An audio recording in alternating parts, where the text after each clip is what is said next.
تو ایسی یہ وہی والی شہرت ہے بالکل، اس لیے کہ اگر یہ ایسا کچھ کرتے ہیں اور اس کے لیے تھوڑا بہت بھی ان کو کوریج بھی سنا ہے کہ میڈیا دے رہا ہے، یہ بات بھی میں نے کہیں پڑھی تھی آج ہی سوشل میڈیا پہ، لوگ کہتے کہ سارا جو میڈیا ہے وہ ان کو کوریج بھی دے گا جو وہاں کا ہے، تو اس سے کوئی اچھا میسج تو پھر بھی نہیں جائے گا، یہی ہوگا کہ ان کا یہ ایکٹ جو ہے وہ پاکستان کو کہیں نہ کہیں بھاری پڑنے والا ہے، اور یہ چیز لوگ جو ہیں جو بھی پاکستان کے خلاف یا کہنا چاہیے پاکستان کے لیے بات کرتے ہیں اور اکثر کہتے ہیں کہ یہاں پہ غلط ہو رہا ہے، چاہے وہ میرے جیسے ہی لوگ ہوں، وہ اس بات کو اٹھائیں گے کہ دیکھیں پاکستان میں تو یہ بھی ہو چکا ہے کہ ایک دوسرے کو صحیح ثابت کرنے کے لیے یا غلط ثابت کرنے کے لیے انہوں نے کہا کہ جی آگ میں کود جاؤ، تو یہ تو بالکل پاگلوں والی حرکت ہے، اور اس کے اوپر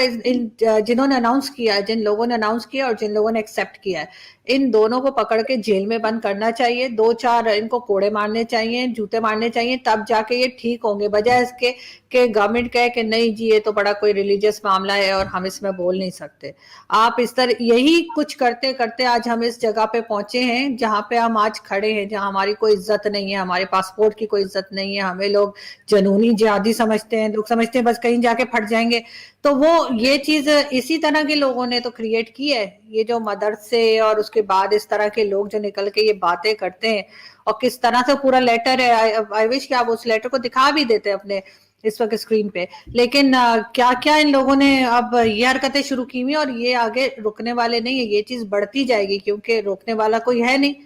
سب لوگ جو ہیں وہ چپ ہیں، جو ایکشن کر سکتے ہیں گلگت بلتستان کی جو ایڈمنسٹریشن ہے وہ کوئی جواب نہیں دے رہی ہے، وہ کچھ نہیں کہہ رہی ان کو، تو اس کا مطلب ہے ابھی ایک جگہ شروع ہوگا پھر وہ آگے جا کے اور مختلف جگہوں پہ یہی چیز شروع ہو جائے گی، ہر کوئی دوسرے سے کہے گا کہ ٹھیک ہے تم آگ میں کود جاؤ، تم دریا میں کود جاؤ، تم سمندر میں کود جاؤ، اگر تم بچ گئے تو یہ تو وہی بات ہے نا چیمہ صاحب، وہ جو کہہ رہے تھے نا کہ ایک کشتی تھی اور اس میں 2 آدمی سوار تھے اور ان سے کہا گیا کہ اگر یہ کشتی ڈوب گئی تو کون بچے گا، تو انہوں نے کہا کہ جی جو جاہل مولوی ہوگا وہ ڈوب جائے گا اور جو پڑھا لکھا کہنا چاہیے کہ کافر ہوگا بچ جائے گا، کیونکہ جو اوپر والا ہے وہ جاہلوں کا ساتھ نہیں دیتا، تو یہاں پہ مذہب چاہے کوئی سا بھی ہو وہ کہیں کاؤنٹ نہیں ہوگا، یہی بات ہوگی کہ جی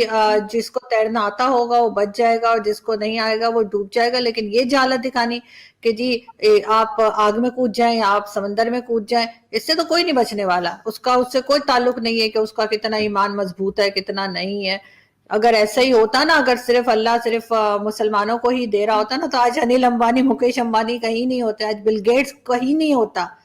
یہاں پہ یہی مولانا جو جن کی میں بات بھی کرتی رہتی ہوں اکثر، چاہے وہ مولانا شرفی ہو یا مولانا طارق جمیل ہو، پھر یہی راج کر رہے ہوتے، لیکن ایسا نہیں ہوتا ہے۔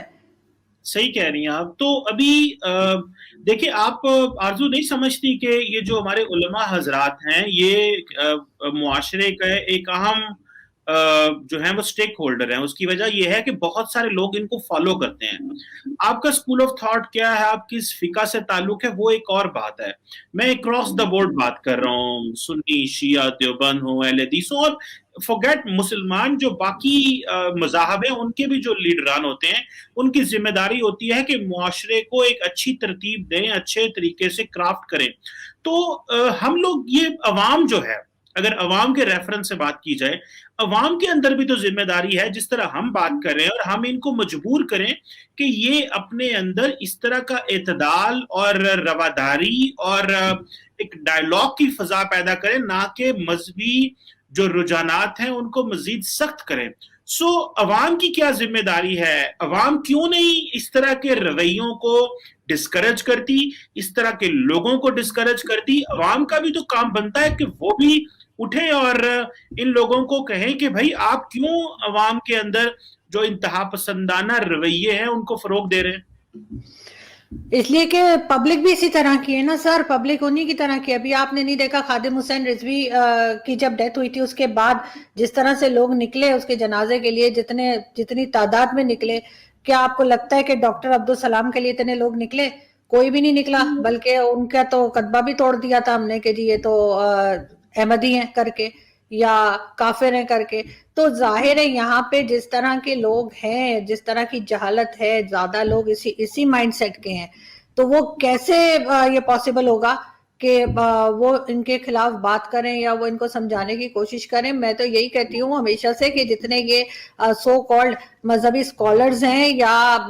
مولوی حضرات ہیں ان کو ایک علاقے تک ہی محدود کر دینا چاہیے. ان کو پتا ہونا چاہیے کہ جی بس آپ یہاں پہ بیٹھیں, یہاں سے آپ تبلیغ بھی کریں, یہاں سے بیٹھ کر آپ جو آپ کو اپنے مذہب کا کرنا ہے وہ آپ کریں کام, لیکن آپ جو ہے نا پبلک کے ایریا میں جہاں پہ لوگ رہتے ہیں وہاں جا کے زہر نہیں پھیلائیں گے. لیکن انفارچونیٹلی ایسا نہیں ہوتا ہے, اور پاکستان میں ہر جگہ پہ جو ہے وہ کسی کو مار دینا بھی ایک عام سی بات ہے بلاسفیمی کا کہہ کے, اور پوچھتے تک نہیں ہے. سالوں سے لوگ جیلوں میں پڑے سڑ رہے ہیں, 10 سال ہو گئے لوگوں کو, اور کوئی